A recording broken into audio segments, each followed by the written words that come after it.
Patuloy sa ating mga balita. Mula Enero hanggang December 10, 2025, umabot sa mahigit 100 insidente ng pamamaril ang naitala sa probinsya ng Maguindanao del Norte.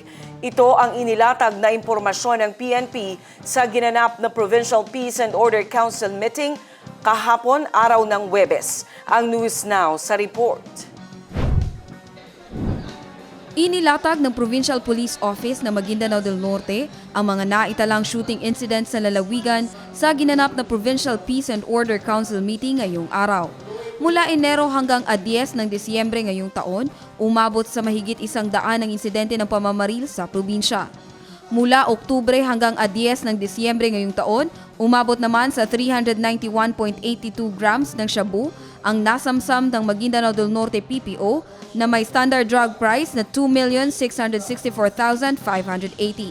Mula sa 39 na isinagawang operasyon, 48 ang naarestong individual. Jen Garcia, iMinds, Philippines.